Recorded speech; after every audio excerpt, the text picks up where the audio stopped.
Welcome to Right Now Workshop Podcast, where you can write a book and change the world. I'm your host, Kitty Bucholtz, and this is episode 60, Planning for Changes, an Encouraging Words episode coming to you on Sunday, May 6th, 2018. So, you know how sometimes you're supposed to be totally listening and paying attention to someone and your mind starts wandering, but it's wandering because they said something so interesting that you can't stop thinking about it. And then you're like, I have to go back and really focus again on what they were saying. Well, I have to say this happens to me in church quite a bit, particularly the better the preacher, the better or the more likely it is that I'm going to sort of lose track of the conversation for a minute, because they'll say something that just totally hits me. So that happened last Sunday, and I wanted to share it with you because I think that it can be really helpful to us in an encouraging sort of way.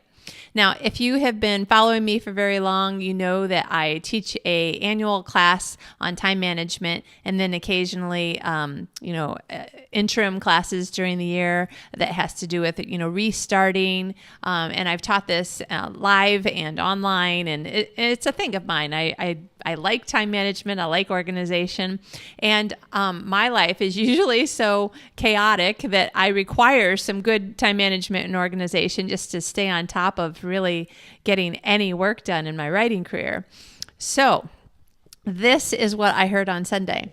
So as you know, just moved to Malmo, Sweden. So we're trying out churches, and the one that we went to the last 2 weeks, just because the guy was such a good preacher that we were like, okay, let's just go one more time and listen to him again. So his name is Michael, and he's from Ghana. I had to go look up on Google Maps and see if I knew really where Ghana was, and I didn't. It was a little further, east than I thought it was. But I found it. So Michael from Ghana was talking about that before, and I'm not sure, because we're new, if he is a pastor, if he's a pastor in Ghana or what exactly. But anyway, he's doing the sermons, so something like that. And he was saying that when he was a young man, he was a ship's captain.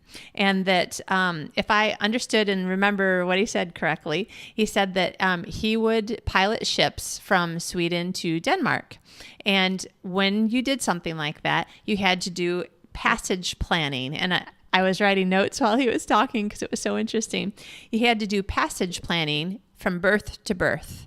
And so that's BERTH. And so from the port that he was leaving in Sweden to the port that he was going to in Denmark, they would have to plan their exact route and stuff. But that is not where it ended. And he was saying you still have to watch and listen and be prepared to make changes. And I immediately thought back to when we were living in New Zealand, and we arrived, the week after the earthquake there.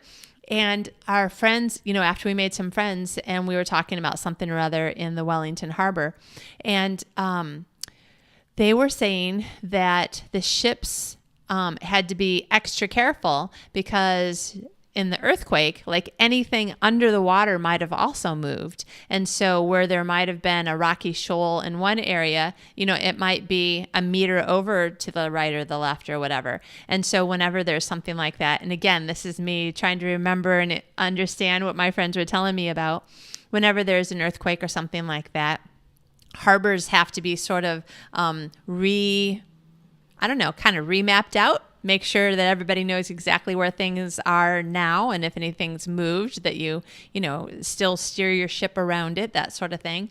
All of this, obviously, I was thinking about in terms of our life and our life planning and our writing planning. And again, if you've been listening to me, you know that my life planning has been crazy lately, and my writing planning has been really distractingly non-existent because of all the moving. But now I'm pretty settled. I think we might have actually finished almost the last paperwork today. This is Friday, May 4th, and I'm very, very happy that it might be all behind us. So I've been thinking about this whole planning thing, and I'm like, yeah, that's kind of what we do, though, is that we're like, here's where we are. And of course, we have to really know and understand where we are, where we're starting, whether it's at what level of writing that we're at, or at what place in our life that we have X number of hours of time, and be realistic about it, that sort of thing. So we need to know where we are. We have a goal to where we're going. We can make a plan, but then as we move towards that goal, we still need to watch and listen and pay attention and be aware of any time where maybe we need to steer to the port or steer to the starboard, and make those little changes as they come. And the thing that I want to tell you as part of the Encouraging Words episode is you don't have to worry about having to throw out your plan because something changed and now, you can't do what you set out to do. It's quite possible that, like with so many things in life, you just need to make a course adjustment. Figure out how are you going to get around this new obstacle. And again, if you're writing fiction or if you read fiction, think about, these characters where, of course, something gets thrown in their path and they have to find a way to work through it, work around it, tunnel under it, climb over it. And so we can do the same things with our writing lives, with our, regular all-encompassing life.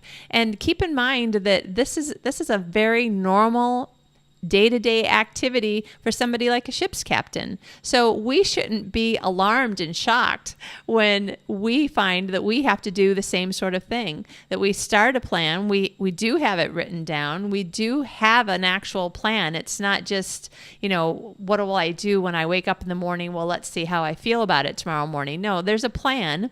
But then you just listen, watch, pay attention, and see where you need to make course adjustments.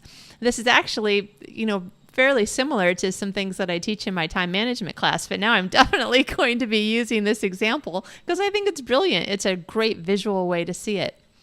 I hope that whatever you're doing regarding planning, it's either going really well or this Encouraging Words episode came to you at just the right time so that you can go, okay, take a deep breath. Don't have to throw out my plan. I'm just going to make some course adjustments. It's all going to be fine. This is normal. Don't panic. And I hope you end up having a super great week. I am really going to have a great weekend because tomorrow is my 28th wedding anniversary. Woohoo! Yes, we got married when we were children, which is almost the truth if you, pay attention to the things people were saying at the time that we got married. You guys are too young. You shouldn't be getting married. But look, it worked. So thank goodness. So tomorrow is our anniversary and we are going to Copenhagen, Denmark. It's so weird for me to be like naming off other countries, to live in a place where you just take the train for a half an hour, you're in another country. But that's what we're doing. It's going to be very exciting, very fun. So by the time you listen to this, I will be probably maybe depending on the time, I'll actually probably be back from my weekend, but we're going to go see a bunch of stuff on Saturday, stay overnight. We're staying at a hotel that we just happen to know has an excellent breakfast in the morning, and then we'll go see a bunch more stuff and come home exhausted and have a great time. So I don't know if you're going to do something quite that fun and exciting. If you are, great. Have a good time. I plan on it. But at the very least, I hope you have a lovely week and that you feel much more confident and calm about, any changes that might be happening, maybe something you already know about or something that comes at you this week. And you can be like, okay, wait, I'm prepared for this. I'm ready for it. All right. Have a good one. We will talk more later.